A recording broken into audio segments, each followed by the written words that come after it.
早排呢，我就去咗上海2日1夜，去咗好多唔同嘅鋪頭仔啦，亦都見到好多好精緻嘅鋪頭。喺一邊會揾到一啲好平嘅眼鏡，咁而自己都試戴喎，戴咗呢，跟住就覺得都幾好啊，想同大家分享下。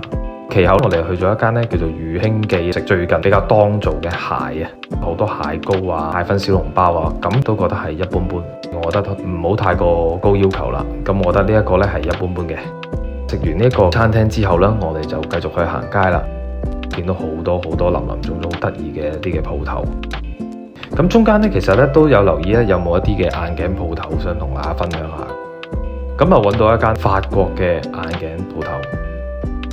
好多唔同嘅款喺晒入邊，啲款式都真係唔差，唔同顏色都有喺度，咁大家都可以望下。